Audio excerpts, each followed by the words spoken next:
Today we have on Jeremy Ogle of You Adapt. He lives by the motto that whatever doesn't kill you makes you adaptive. You will get to hear Jeremy's story, including his injury, the recovery process, and how he built his life in a big way. So tune in. Through that tragedy taught me life is finite. You really have a short window to take what it is from life that you want and enjoy it. You can go back to that day, February 18, 1990, and change what happened. My honest answer is I wouldn't change it. You're just going to have to go through it, and your strength is going to be found in simply going through it and being authentic and real in the process. I was talking with my palliative care doctor today, and she turned around to me and she looked at me and she was like, do you think that you'll eventually beat this? And I was sort of like, yeah, that's probably what I'm trying to do. No, nothing will ever take away the pain of my daughter not being here. My reality. Well, I know what my body's going to do to me. I've got a wheelchair in my future, but you know what I've been looking for? What's that? One with off-road wheel. Just remembering me as I am, happy and energetic and full of life, no matter what. You can expect life to kick you in the teeth, but you always get back up, no matter what, and you just keep going. Living Adaptive with Scott Davidson. Yo, what's up, everybody? Welcome back. Thanks for being here. This episode is a really important episode. And to start, I want to say thanks to Be More Adaptive for connecting Jeremy Ogle and I. Be More Adaptive is a great nonprofit and they have a great community online, so go check them out on Instagram and Facebook, and they'll be linked in our notes. Really briefly, a little bit about Jeremy Ogle. Jeremy Ogle operates You Adapt, and he's a pretty incredible figure in the adaptive world, specifically adaptive sports. I've been watching Jeremy Ogle grow for a couple years now, and Jeremy suffered a pretty significant injury, and he's going to detail that a lot more in the interview. Jeremy was walking a really tough path after his injury, and at the same time, he became a father. And pretty shortly after that, Jeremy made a major decision to change his life physically and mentally. And symbolically, he hiked one of his favorite mountains and dumped his pain meds in the dirt, crushed them, and his new life began. Jeremy Ogle has countless medals in multiple sports, especially within the adaptive CrossFit and obstacle course racing worlds. And recently, Jeremy was one of 4 team members that took home the title for the first ever Spartan Para Elite team. Jeremy is super driven, and I don't know if he even has the time to realize the positive impacts he has on others. And this includes in his works as a public speaking, mentoring, forming You Adapt, and especially sharing his life so others can see true perseverance. I should also mention, Jeremy's a personality. He's really funny. He's really fun. He's one of the best social media presences I've encountered. So it's really great to have Jeremy on. Jeremy Ogle, thanks for coming on today, man. How you doing? Good, man. It's an honor to have you here. I got to say, I'm going to stretch this back to when you won the first ever Paris Spartan. It was pretty exciting. I've been following you forever. And I'm like, holy shit, there's Jeremy. He's out there, and he's not just out there. He's going to win this thing. And it was nuts, man. Congratulations. That's groundbreaking. That's history, because I think this thing is going to be big. Yeah. No, it's been great. It's been a great experience leading up to it, and then during it, of course, and then everything that's happened afterwards. Man, I got so many questions for you, because I've got at least 2 years of my time invested in seeing your story and being around your story. And it's an immense story. And you're one of my favorite personalities out there right now with what you're doing and the impacts you're making. We got to quickly get an introduction of what happened to you, your accident, and then go into a little bit previous that, and then get into your life and what you're doing now and how you dealt with everything and what you're going to thrive with. But anyways, on June 20th, 2015, everything changed, man. Can you give us an intro of what happened? All right. So June 20th, 2015, I was involved in a motorcycle accident. It's probably around 2 a.m. in the morning. Don't know exactly what happened. I had been drinking leading up to the accident, and there was the only witness. Someone saw a fire on the side of the highway. They stopped. Once they got paramedics on the way, they saw the lights in the distance, and they took off by the time that help had got there. So, I mean, honestly, someone could have hit me, but they stayed to help, or I could have been messing around with someone, or I was just doing some dumb stuff on my bike, and someone still stopped, saw the cops. To me, I think that someone just didn't want to get a DUI for doing a good deed. So, I mean, and even if someone did hit me, I'm still thankful because they waited till the cops came and then they took off. So either way, my life is saved. I'm still alive. I'm still living. It's a really amazing statement that you said there, that I'm still alive, still living, because your life going into this, kind of wild kid, you know what I mean? You were kind of wild out there. You've had wrecks before this. You had a wreck where a handlebar went through your stomach. You ended up with a colostomy bag as a youngster, man. You're pretty young. Were you always chasing that rush? Yeah, I've always, I've been one of them wild childs, daredevil for sure since day one. I got my first ATV, I think when I was 10 or 11 years old. Had a Yamaha Banshee, entirely way too big for a kid of my age or to start on. But that's what I started on. Dad taught me the right safety, the right rules, guidelines, always wear a helmet. And then I was just turned 16. I was at California sand dunes and I hit a witch's eye, and handlebar went into my stomach, and basically my stomach muscle sheared everything on the inside, intestines, colon, my ab muscles. So I had a colostomy bag for 3 months. 23, I had a loop monitor put in for a regular heart arrhythmia. That was taken out at 28. Figured my motorcycle accident, the most recent one, was at 27. And at 29, I had it amputated.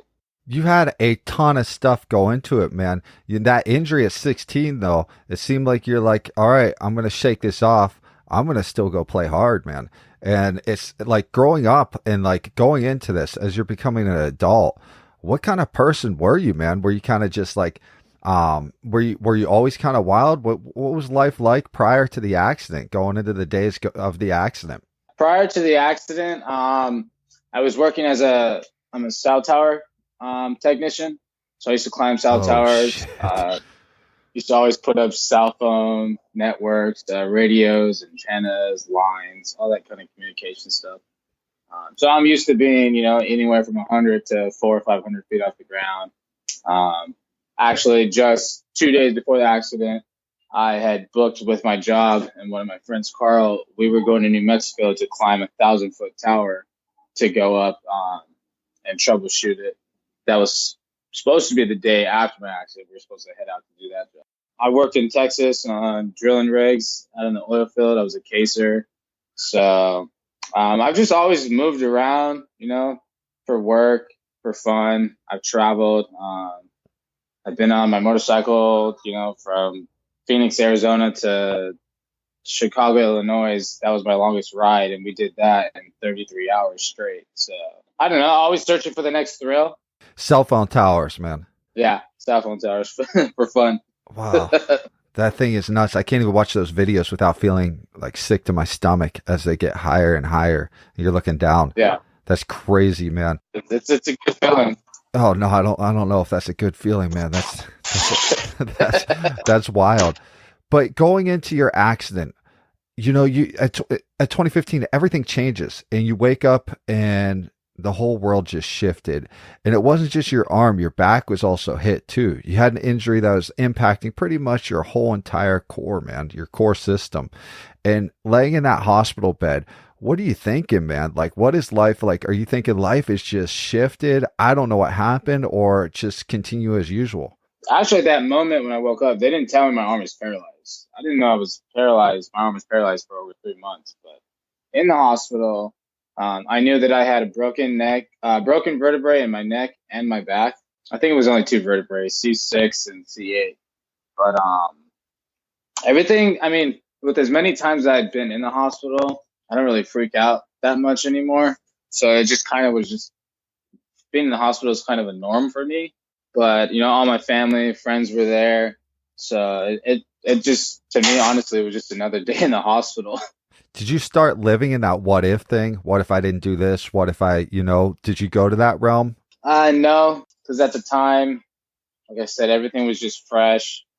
I didn't really know the extent of my injuries. Neither did the hospital because they didn't do the right tests. But I just, I don't think I had time to react to that. Plus all the drugs that they put you on. So, again, to me, it was just another day in the hospital. I was just, I was high on whatever meds they gave me. And, had no idea that my arm didn't work. So it would have been a completely different experience had I known that I was paralyzed from the shoulder down. Yeah, you had time to adjust a little bit more than others that know immediate paralysis, whether it's a limb or whatever. And so, yeah, I get that for sure. Now, I look at your life, man, and 2015 seems like a whole world apart from where you are now. But there's a lot in between that happens, man. A lot of folks don't understand. You had to make some major decisions. You had to decide whether to keep your arm or not, man. How did you come to the conclusion? It was time, man. It was time to amputate. So I knew I knew that my arm was paralyzed or something was wrong with it. Probably about a month post accident. They had told me when I left the hospital that in about 2 to 3 weeks that my arm was just paralyzed. Not paralyzed, that it was just bruised, and that in 2 to 3 weeks it would heal up and I'd be able to get some function back. So after a month of staring at my arm and nothing happening, no finger twitches, no anything, one of my doctor's appointments, one of the doctors said that might possibly in the future have to think about amputation. And this ortho knew nothing about my nerve damage. So, but it put the idea in my head that I was going to have to amputate. What's it like to go back? For me, I was born with what I have. But what's it like to go back to your crew, your friends, and be like, man, like you can't do things the same. Like how you used to operate in life, it's gone. It's going to be different now. I still laugh to this day sometimes with friends and family. Now I have a different attitude to the way I take on things in life. The beginning of that was just, I thought I'm eventually going to have to cut off my arm, and to me, I'm all about letting things go, that are not good for you. Mm-hmm. And I wouldn't necessarily say that my arm, keeping it, wasn't good for me, but my active lifestyle, I knew I didn't want to be in a sling for the rest of my life. And I knew I didn't want to do surgeries over and over. So I knew in the beginning, honestly, a month post accident, that whatever didn't work in my arm was getting amputated. You definitely play it as and you've always been this way, at least as long as I've known you, as long as I've followed you, you've played it as, let's just go get this. Let's go after this and hit this straight on and deal with it. But there's a ton of dark moments that I don't think a lot of people have captured your story, man. And like after the injury, it wasn't, we see a polished individual now. We see a well-polished individual, but to get to that point, man, there's a lot of down. When did the down start hitting? The depression and the bad times started kicking in about a week after the accident, when I was finally home and having to do things for myself. One thing, when you're making a sandwich, you don't realize it, or at least it's second nature, so you don't think about it. But when you go to swipe whatever condiment on the bread will slide if you don't use another hand to hold it. Well, for most people, it's second nature, and I had never thought about it in my 27 years of life at that time. But the bread just kept sliding. Yeah, so a normal task of making a sandwich should take 30 seconds to a minute. Well, it took me about 10 minutes. Opening the fridge. You open the fridge with one arm and you grab what you need out with the other hand. Well, I have to open the fridge and then prop it open, grab what I need, and then close the fridge. And then there's more steps involved. So more chances to get frustrated when you're going through something like that. But just normal everyday tasks.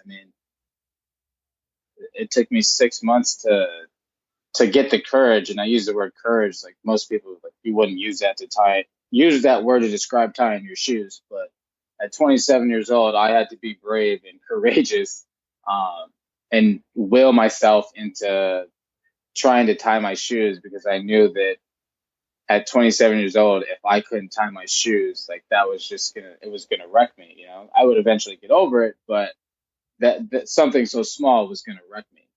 But a lot of other things were going on, man. You have a beautiful daughter now, Jeremy, and your daughter's in your life. When did you got back out there, man? You started dating for sure. You know what I mean? Into your injury, when did you have your kid, man? So my daughter was born 3 months after my accident. Was that overwhelming, man? You're a single father now. And as a single father. You have full custody, man. That's a lot of work. Was it overwhelming though, starting at that 3 month point and just knowing like, hey man, I don't have the same, I don't have I don't have the same ability I had prior to accident to do those same things, Yeah, I mean that honestly, that was part of my depression in the beginning too, because I'm about to be a first-time father. I'm going to be a single father at that, and I've never changed a diaper in my life with two hands, let alone now I got to learn how to do it with one hand. So I was extremely worried leading up to my daughter's birth. Was I going to be capable of being the father that she needed? Just simple things like holding your baby in the air. You would think you need two hands to do it. Changing diapers, putting on clothes, feeding the baby, burping the baby. So I was scared, and I was feeling inadequate. Wasn't really sure if I was going to be able to be up to the job. But as soon as she was born and that nurse put her in my arm, everything just went away. Someone needed to be there for my daughter. Someone had to step up, and I wasn't going to let that person not be me. So you have a lot of, on social media, man, Jeremy, you have a lot of ladies that reach out to you. How do you balance regular, like you do, man? It's ridiculous.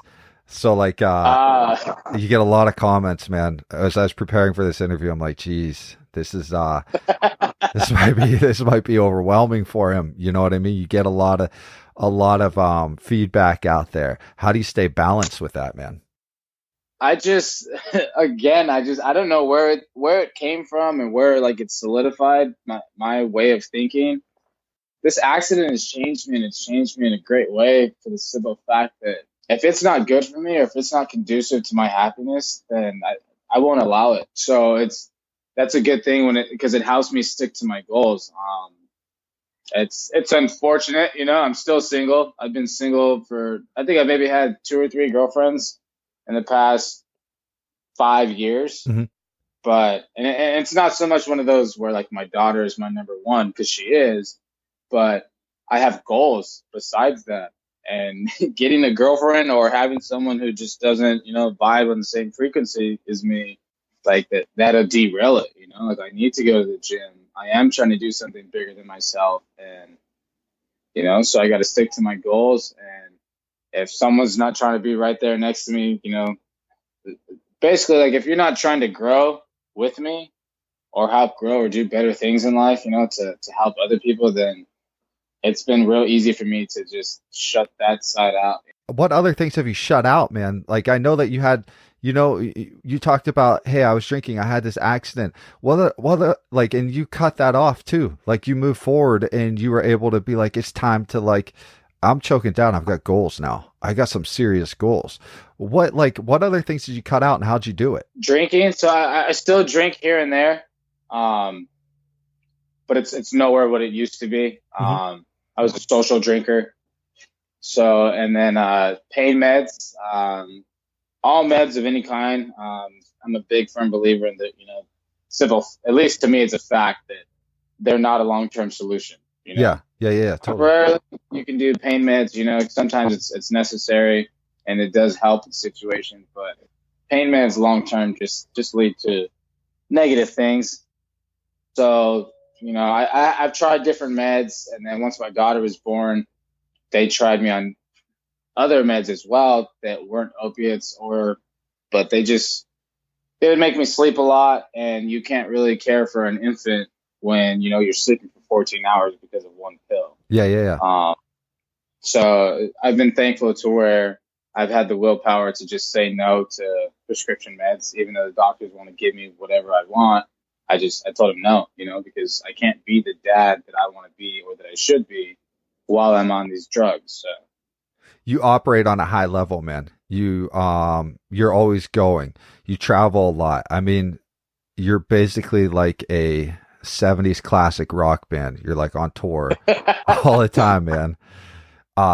Yeah, you don't slow down at all, man. What is driving you to keep going like this? I guess we go back to like where I was a kid. Like I want more. I don't know. As a kid, we're taught, eventually you got to reach like a point of satisfactory, almost somewhat be content with life. And I'm perfectly content with not ever feeling content. It has taught me, my always on the go lifestyle, especially with my daughter. It has taught me now that I need to sit back and enjoy some of the times more.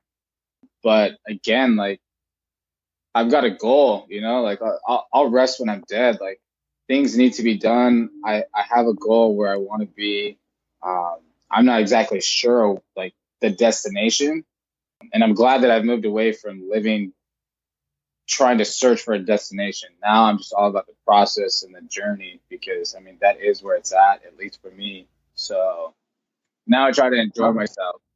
Well, I want to speak a little bit about you, like reaching goals and destinations. You have an organization. You have an organization called You Adapt, and I hashtag the hell out of that thing, because like you have some pretty impressive people that you're helping along the way, and you've spoke out before. You've helped kids that have gone through some significant depressions, and people that have gone through similar stuff you've gone through, or just going through tough times, that reach out, buy your shirts, like tag you, and you've had a pretty significant impact there. What got you going with You Adapt? Honestly, like, I've always wanted to help. I've always had that, looking for my purpose, what is my why? So with this injury, that's why, I tell people I've been blessed, or I'm thankful for this injury, because this injury has been nothing but a good thing for me. My attitude about it as well. But so for You Adapt, originally I started it to be a fundraiser for myself. So that way I can, these competitions, flights and hotel and food while you're traveling for these comps and registrations, like, it's not cheap. It's not given to any of us.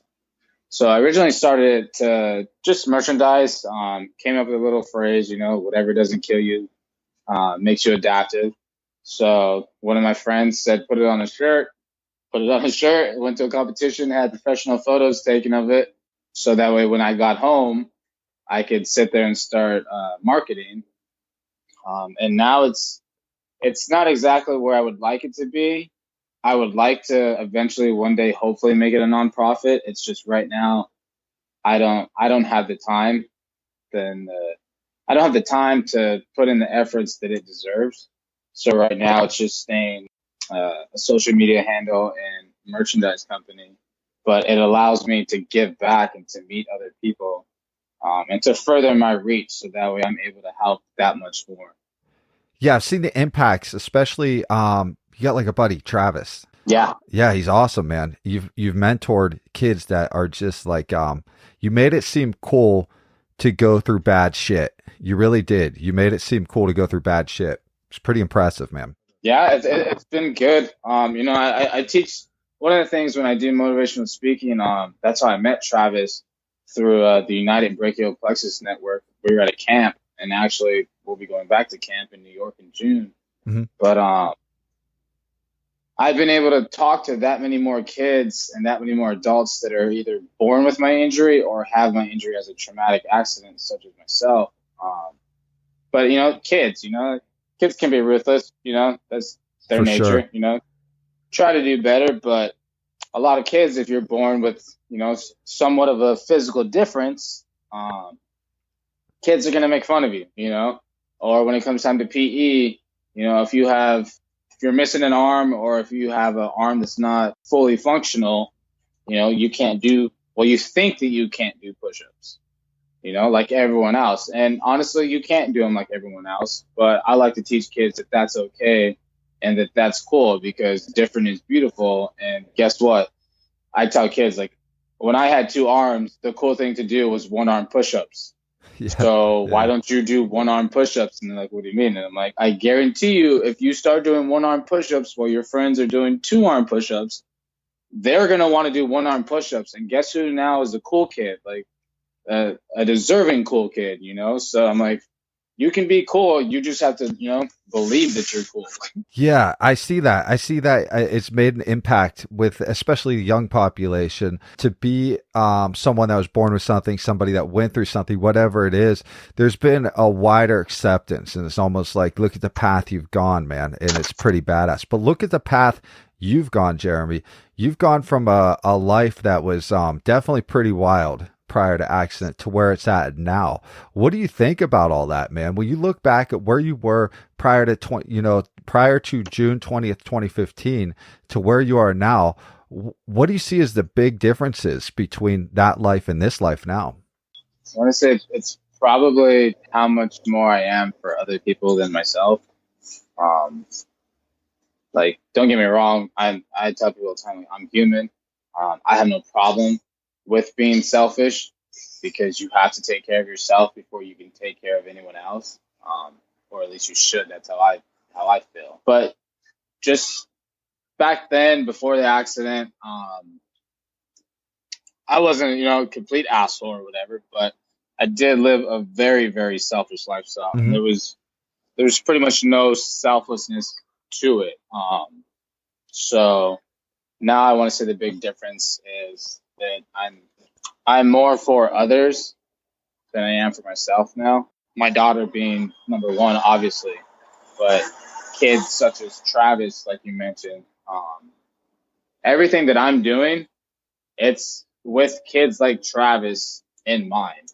How is this gonna, like every comp that I go to or motivational speaking, like I've even taken Travis with me to a local school to do motivational speaking to help prepare him, for him to move me out of the way and him be the future of this, so that way he's there to then better help other kids in his situation or any kid in his situation. A lot of individuals are hurting, and they're, finding a tough enough time getting through life without having their arm amputated or going through that type of stuff. And you, like you said, you go and speak at schools and you share that message. You share a message to them. What's your overall message to people that are just going through bad shit? For me, I try to be the light. I tell people, like, a lot of people think I'm the most like positive person they ever met, or that they get to follow on Instagram or Facebook. And any chance that I'm given, I like to inform them that I am honestly probably one of the most like negative people you'll ever meet, just by nature. I mean, I've always been a moody child, and now I'm a moody adult. But my mind naturally goes the negative route before it goes the positive route. So I naturally want to be a pessimist, but I do a very good job of finding the upside in a situation. It's to me, that's just what life is about. You're going to go through things. Everyone's got something that they're going through, whether it's a physical or mental handicap.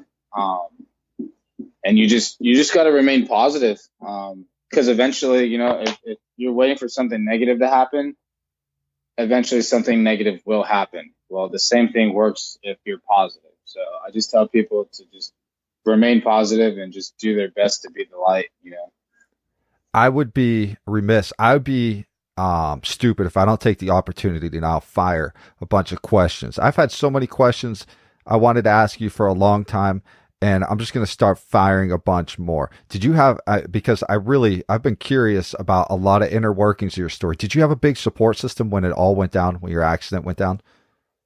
Oh, 100%. With me living the lifestyle that I have, I've been all over all the time, whether it's working, motorcycles, anything.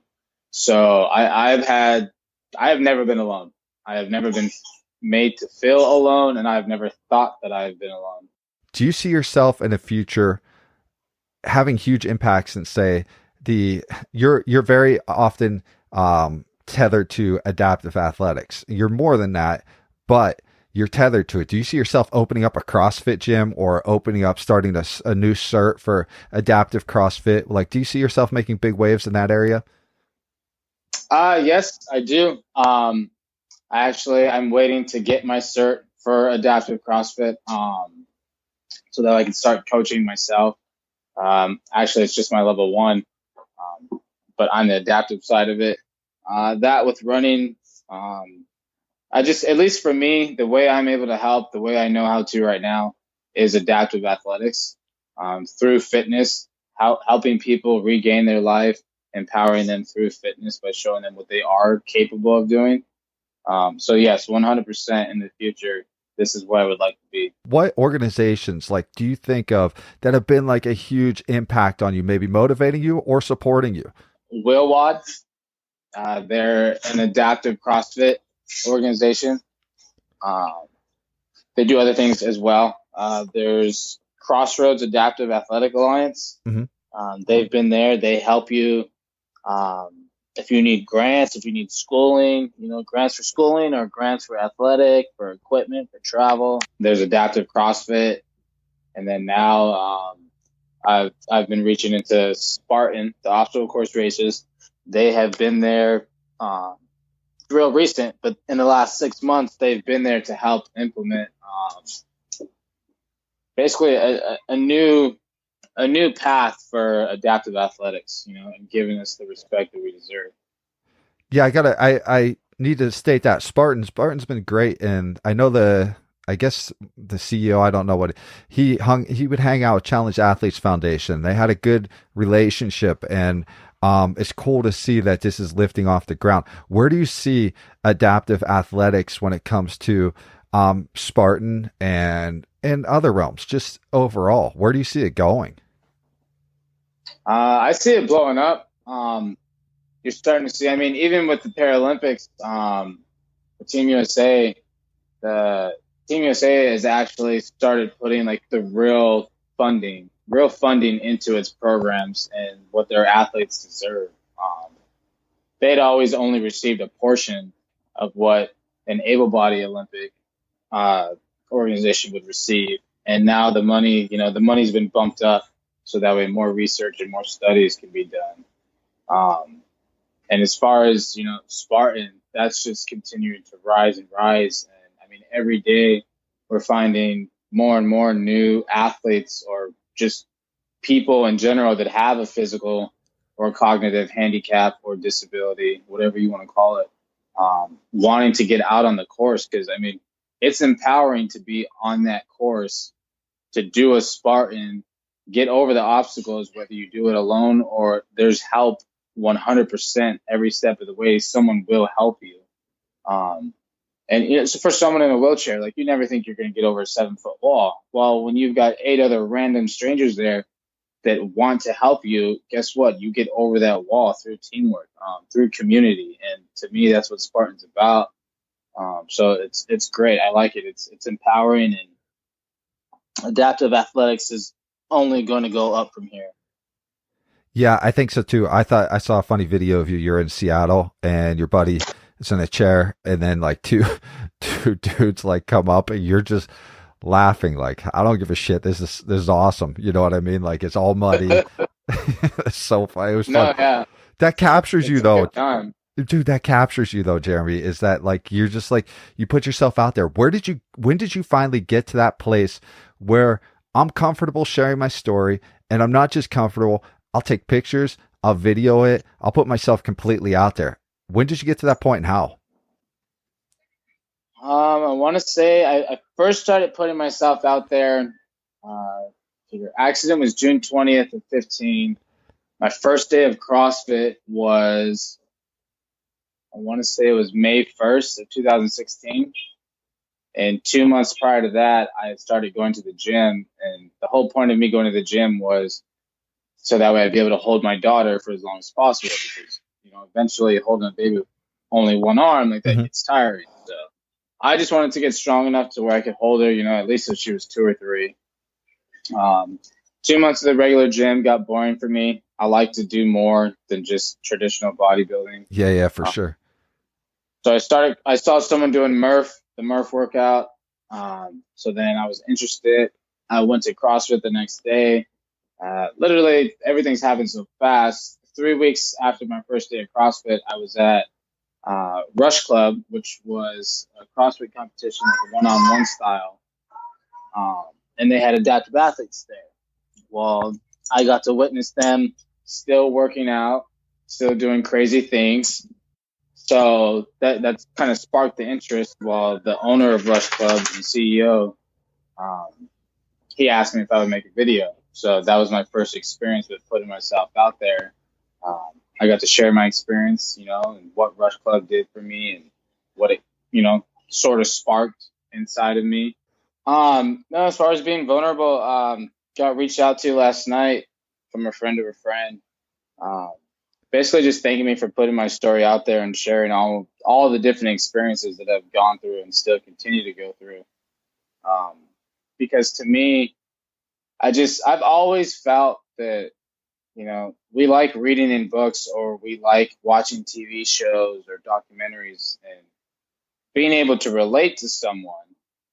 But so many of us will not share those same experiences with friends or family or even just a random stranger, which to me doesn't go hand in hand. I don't understand it.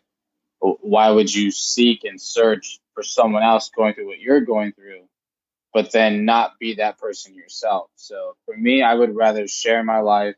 I have no problem with it. To me, what's mine is mine. Like if it's meant to be mine, you can't take it from me. So by me sharing my life, I'm able to help others. So I do it just for that simple fact that I know someone else out there is going through something similar as what I'm going through. So I want to be able to help, and you never know that me reaching out to help that person might help me. You get reached out to a lot. I'd feel like an idiot if I didn't get the chance to ask this, man, because it's a wild question, but like, what's the craziest stuff you receive in your message box, man? Oh, man. All right. So Facebook, they're different too. I don't know. Yeah. Algorithm to people asking silly things, but on Facebook, I get asked a lot if I will bring kids or adults over from wherever country they're from, if I'll pay for them to come to America to play soccer. And it's always, football, and I'm like, yeah, but I don't even play football. I used to play soccer when I grew up. I'm like, but, now I'm just like, well, which football? You want football de Americano or which one, So, and then Instagram all day long, I get a bunch of guys, and it's always guys. I get a bunch of guys angry at me that I'm not gay, and I have no problem with gay people. Yeah, I love gay people. A lot of my friends, we'll go out, we do dumb stuff, but I literally get gay guys that are mad that I'm not gay because they would love to take care of me, and it's a damn shame or a crime that I'm not gay.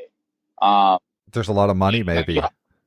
Yeah, there is, but right now, Eloise doesn't need to go to college that bad. So. Yeah. But then the other one is I get people that constantly ask me to send them videos of my residual limb moving, and I tell them, I'm like, it's just there for looks. Like there's 3 reasons why I got this arm cut at this length, but it's still as paralyzed as it was before. Like, you don't move. But now I just ask them, like, you guys got Venmo? Like. Yeah, give me some funds for that. Yeah, these are dumb things that I'll post. My shoulder moves and the arm is paralyzed, so it wiggles when I move the shoulder. So I'll do dumb stuff on my stories or whatever, and I'm like, I already put this stuff out there. But if you got Venmo, I don't care. Send it over, bro. I'll send you a 10-second video, whatever.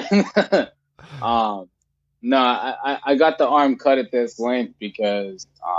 Why that length? All right, so I got my arm cut at this length because, number one reason was when I was growing up, I always remember watching TV laying on my stomach. And I just was thinking of my daughter, and I'm like, well, she's my daughter, so she'd probably like to do the same thing.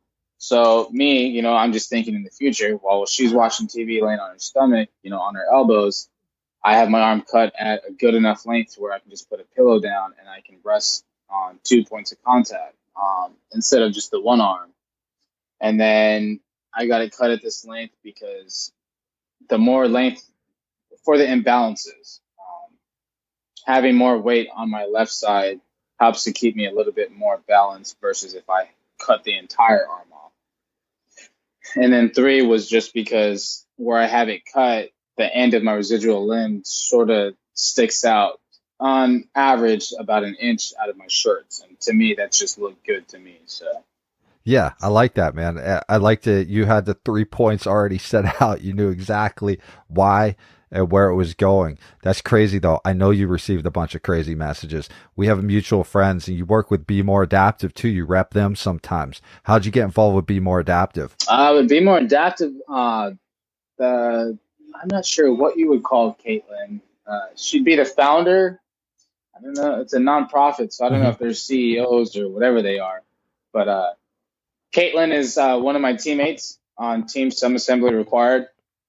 She was actually on the winning team with me for the first ever Paris Spartan Elite team. But I've known her probably about a year prior to that, just involved with different adaptive athletics, different competitions. She's helped me out a lot with, guiding me through the para-athletic world, whether it be CrossFit or actually I was training for track and field for about 2 years. She helped me with those things, resources. So different places such as CAF, Challenge Athletes Foundation, where to get grants, who to talk to try and get help and resources. Where do you see yourself going in the future, man? Like, we talk a little bit about it. You talked about hitting goals. What's like the big goals for you? Big goal for me,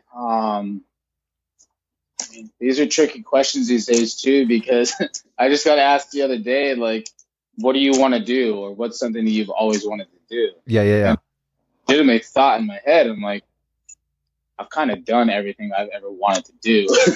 And now I'm doing even bigger things. Like right now, I'm considered a professional athlete. I mean, I go to comps and I get paid when I win.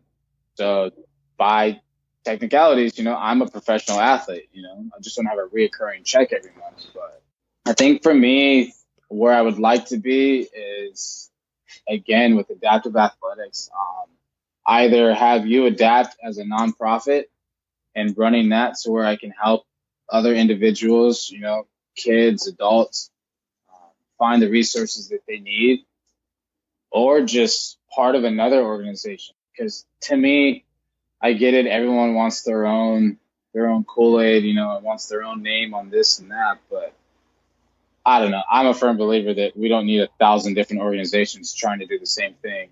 Let's condense them down and put our forces together. And instead of me, it wouldn't be a waste, but instead of me putting all this time, energy, and resources into making You Adapt a nonprofit, why not just keep You Adapt, either let it diminish and join someone else, or just keep it as like a partner with someone else. Or make some really damn good merchandise, Yeah, keep it as a merch company, and then I can help others with their nonprofit.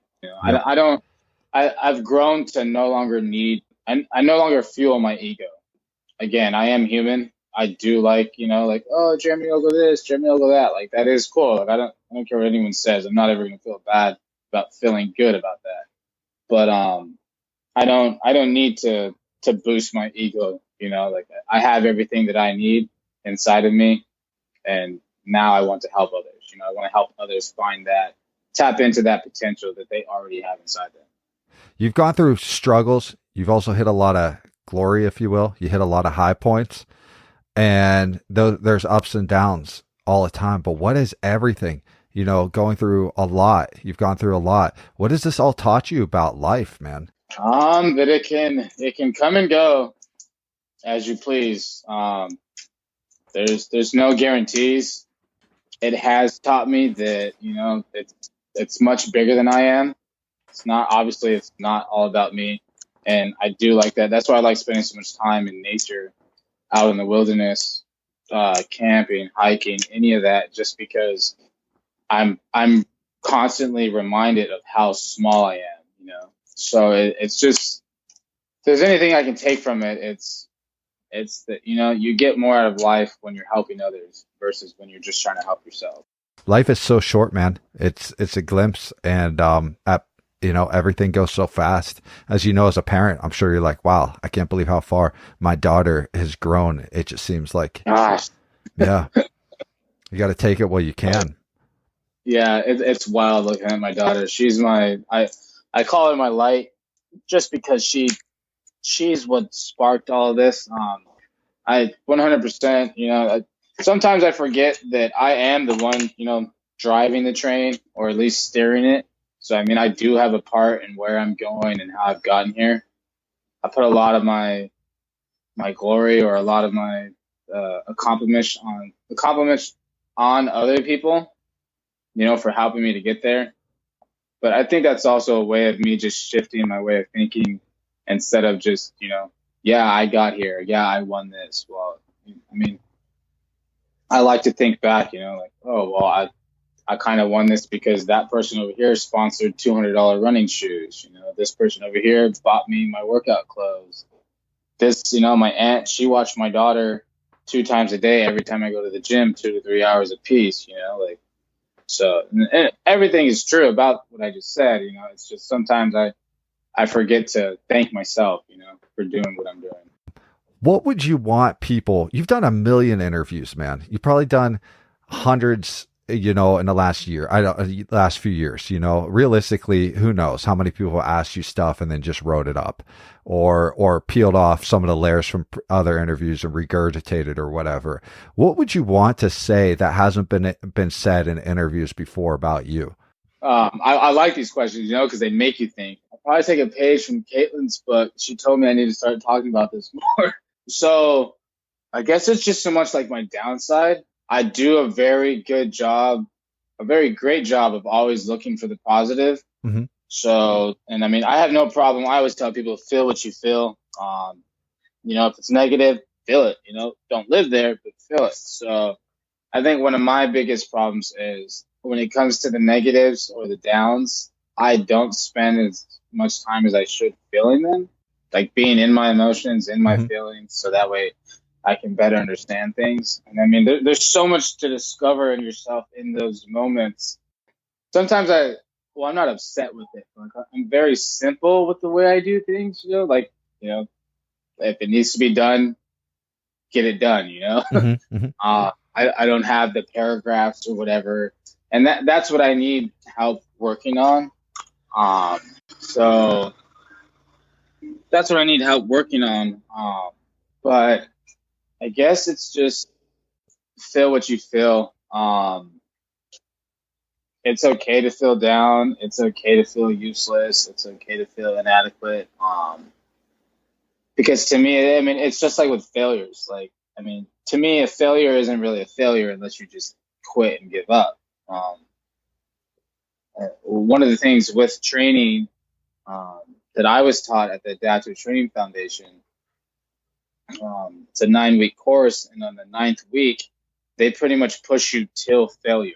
Like your physical tasks, they put you through the break.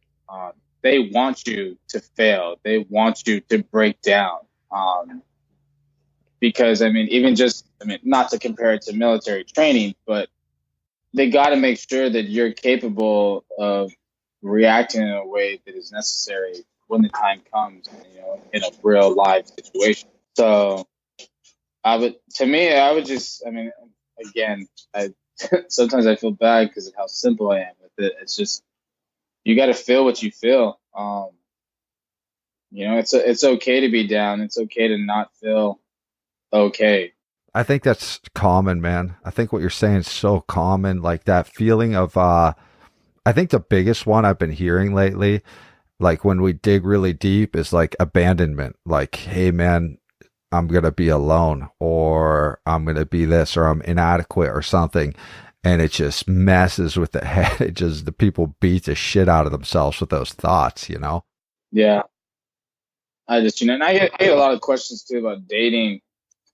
Yeah. People, like other disabled or handicapped, whatever, will ask me, how do you deal with dating and this and that? And I'm like, well, I mean, I wasn't born this way, so my confidence, you know, thankfully to me, this has not changed my confidence. If anything, it's only up my confidence. Yeah. Like, because I'm still out here doing things. I'm still, you know, it wasn't given to me, but I'm still out here choosing to do things and accomplish things. So my confidence has never had to go down. Maybe in the first 3 months before my daughter was born, but I mean, and I tell people in interviews too, I feel bad. Like, I can't give you a step-by-step instruction, you know, a guidebook on how this works. It's just, my daughter was born, they put her in my arm, and everything was done from there. Like, it needed to be done. And I knew that if I could take care of this baby, you know, like you want to start doing things small or big, however you want to do them. But the second you start accomplishing things, like you're instilling confidence in yourself. It's that much easier to want to do the next thing, you know. And you know, I was taking care of a baby, an infant child, for 3 months before I even decided to try and tie my shoes, you know. But then I started I tied my shoes. It took me 40 minutes the first time. I put my arm in some cheap sling and then went for a half-mile run and nearly died, which should have been nothing for me. But I nearly died, you know, just from half a mile of exertion. But a week after that, I was off pain meds. And a week after that, I was riding a motorcycle again with one arm. Like, I just, you know, within 3 months of being off pain meds and within 3 weeks of me being off pain meds and within 2 weeks of me learning how to tie my shoes for the first time, I was already in my garage rigging a motorcycle to ride with one arm. And I was already out running around the damn town on the highways riding a motorcycle with one arm. That's crazy, man. Especially everything that happened. It's crazy. You were just like, let's go back, man. That's so funny. Motorcycles are first love. First love is motorcycles. They'll always be a part of me. I gave them up, man. I cut my leg to the bone. I already have a really skinny, like, knee down. So, like, it doesn't take much, man. And I'm just like, maybe we'll catch that when the kids are grown. So, yeah. Now I chill a little bit.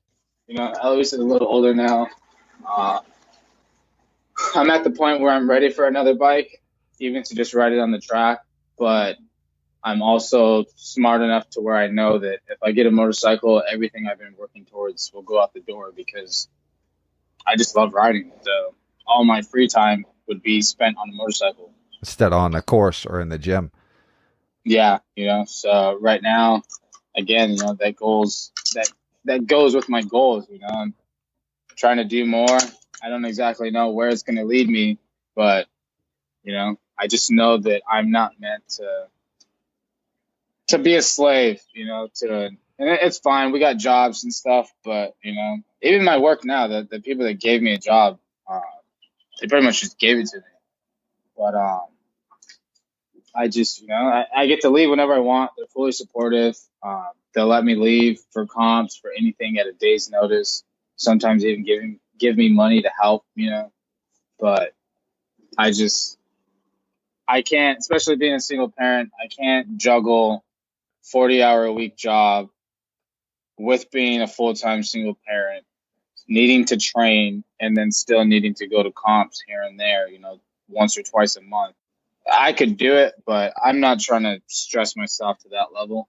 I don't want to move to Odessa. I've already lived in Odessa. There's nothing there, but it's going to give me the opportunity to focus on my goals while being able to be in my daughter's life. What would you do if you had a billboard, man? You could fit a couple sentences on there. What would you say? I don't know. I usually just go with, you know, my thing for you adapt. It's when life presents you with the challenge, you adapt. I knew that answer, man. You're the first person I've ever asked, and I already knew the answer. I knew it. It's a good statement, man. You already got a billboard. You got a billboard right there. When it came, I'm like, what is it? So I'm messing with the shirt. Yeah. That's how I came up with You Adapt, because I'm messing with the shirt idea. And what is it? Before I went to Wadapalooza for the CrossFit comp in 18, I said it on a Facebook comment, and then someone said you should put it on a shirt. That's your idea. And I had been thinking for about 6 months, and it just rung with me. And I mean, obviously it's a play off of what doesn't kill you makes you stronger. So I just changed it up a little bit, and it's whatever doesn't kill you makes you adaptive. Well, obviously anyone who's adaptive of any sort is just going to eat that right up. I'm not stupid. Yep. Because it gives us our own, you know? Yep. So I started doing that, and I went to Wadapalooza knowing that I was going to wear that shirt on my best wads, because I knew that, you know, I'm not stupid. I photograph well. So there's free photography, free professional photography and marketing, you know, once they share it to all their people if I'm wearing the shirt. So I had shoes and everything done up for this. Came home, waited till the pictures came out, and then I started designing a different shirt And, as I'm designing it, I didn't like the way, the two U's are pretty much almost back to back. So I left it with just one U. What is it? Whatever doesn't kill you. And then it has, and then instead of the second U, it goes straight into adaptive. Well, the U is in the middle, so it works for both of them. And most people don't even realize that it's missing a second U, because it's just, I think, a trick of the mind. So that's how that came aboard. And then, it said U and then it had adapt. And I'm like, oh, you adapt. So I'm like, oh, that's my company name, You Adapt. It's a good one. And then obviously with different interviews and different news stories, any smart person with a brand, you got to come up with a catchphrase.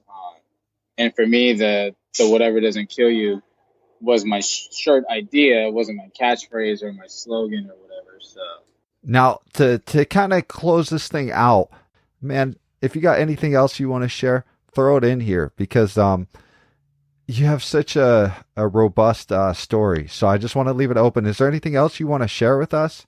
One of the biggest things, it's not really a pet peeve or a nuisance. It's people constantly tell me like I'm inspiring. Yeah. And a lot of adaptive athletes get tired of hearing that real fast, just because most people, it's shallow when they say it. I can't speak on everyone, but most people, that if I lift 100 pounds above my head with one arm, and you do the exact same thing with two arms, there's not, like, yes, it's visually cooler or whatever. It's more visually enjoyable to watch me do it with one arm versus you with two. But we're both out there giving our all. We're both out there doing our thing. We both did the same lift. I just happened to do it with one arm. I've never done it with two arms. I never worked out when I had two arms. So I just, for anyone, to me, I believe that the best and most productive and efficient way that you can inspire others is to just be yourself. 100% be yourself. To me, that's the greatest thing that anyone can ever do, because by being yourself, you're going to add your own unique taste to the world, and someone else is going to like that, but it's also going to allow them to be themselves because they're going to want to be different. So yeah, you're super authentic. You really are. And I think that's a real good message, is the more you're yourself, the more you accept yourself, and the more you'll find people do accept and embrace who you are, unless, instead of some other persona created. It's pretty rad, man. That is a good message too, about like the idea that you're not necessarily somebody's inspiration there. It's what you do, and it's cool if you like it, but also don't pin it up as this is like, as some sort of inspiration or motivation or something. You lift 100 over your damn head. Oh, I lift more than that. Jesus. I weigh 126. I'm never going to be one of the big boys, like in adaptive CrossFit. And I'm 100% okay with that, because they're not going to be able to beat me in a sprinting race. But I mean, a lot of my friends, like they're gnarly. I mean, gnarly. The things that they're doing with one arm, one leg, no arms, no legs. People are they're doing amazing things every day. So yeah, I think the most, like I said, the most inspirational thing we can do is to be ourselves. But like, what's inspirational about me doing something with one arm is like even running. Like you would think it's just normal. Well, no, my balance is off, so my stride is off. My residual limb, since it's paralyzed, it doesn't flow with the right leg, the right balance. And then also with my left arm not moving, my left lung isn't opening as fully as it should. So okay, I'm constricted. Yeah, I'm constricted on breathing as well, even when it just comes to running. So I mean, these are simple little things that most people would never think about until you're in a situation. And I mean, there's a lot of people with my injury that have no idea, that their lung is affected, or the imbalances that I was talking about earlier. A lot of people with my injury or an arm amputation, you create scoliosis over time because you're slowly leaning to one side, while a lot of people will adjust themselves to make them lean the other way. So you may look straight on the outside, but your spine on the inside is still leaning to the right. And with you going to the left to try and make yourself look normal, now you're leaning another curve at the top of that. So it's just simple things that you learn, you know. I didn't know anybody like me growing up, you know, and and people wouldn't know. I always tell people I tripled up socks. You know, if I was playing sports, people couldn't see anything and thicken up, and especially style in like the 90s, it was fine. You could easily hide everything. And all your baggy clothes. Yeah, man. And I was a skater. I went to the skater scene after a while because it did hurt. It did hurt playing football and doing the other stuff, and I didn't want to. Plus, the culture was just wearing on you, you know, and so like I don't know. It was easier to kind of hide stuff then, and I did hide it. You know, I didn't want to approach it at the time. But as things go on, people really started to embrace the idea. It was no longer seen as a weakness, but as a strength, you know? Yeah, I hear that a lot with a lot of people, well, a lot of adaptive athletes that are in their, which I mean, I'm 31, but in their mid or late 30s or early 40s, I mean, and older, you know, especially that social media has changed things, you know? Mm-hmm. You know, most people, you know, I know a girl, she's congenital and she's got just a little bit past the elbow, below the elbow, but she had never met another adaptive person at all until she was like 37. Yeah, yes, for me. I still haven't met someone in person like me. Is that weird? I saw one at Disneyland. I could pick out the scars in a second, and I'm like, I know that, and I wanted to go up, and I'm like, he's 11. Don't be creepy, dude. You know? He's like, don't do He's this. 11. Yeah. No, I have those stories. I got it from David Vibora over at the Adaptive Training Foundation. He's the CEO and founder. But one of his first like main adaptive athletes, that's how he found him. He was driving around, I think the Dallas area, and he just like hopped out of his car, pulled up on him real quick, and this guy's a bilateral amputee, Mm-hmm. So basically just a trunk, and swoops up next to him in his like old beat up car, and then jumps out and is like, "Hey man, like you work out, you know?" Like That dude's huge too. I'd be like, what the hell? Yeah. No, David's huge. So I felt weird, but I actually now I do the same thing. If I see someone and I think they have my injury or even just other injuries, I'll go up to them and I'm like, hey, like, do you know about this? Do you know about these resources?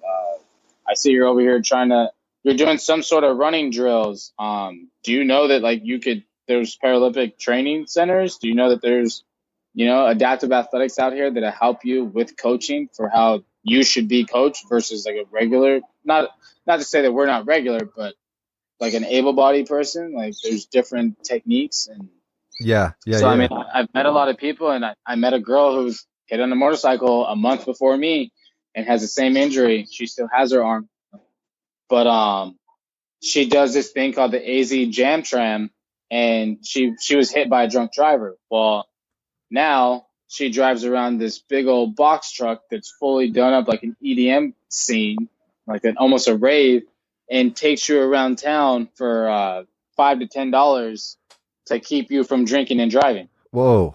Yeah, you know, all because she was hit by a drunk driver. Right? They need that here. That's crazy, man. I have a feeling, though, we'll be having you on again, especially I feel like your message, when it comes to training, getting out there, being physical, mental too, of course, but this Paraspartan's going to be a big damn deal year 2. Everybody's gunning for each other. I've seen it. In fact, I jumped into the group and I'm like, let's hear the trash talk, you know what I mean? Just for fun. But like everybody is really freaking competitive, man.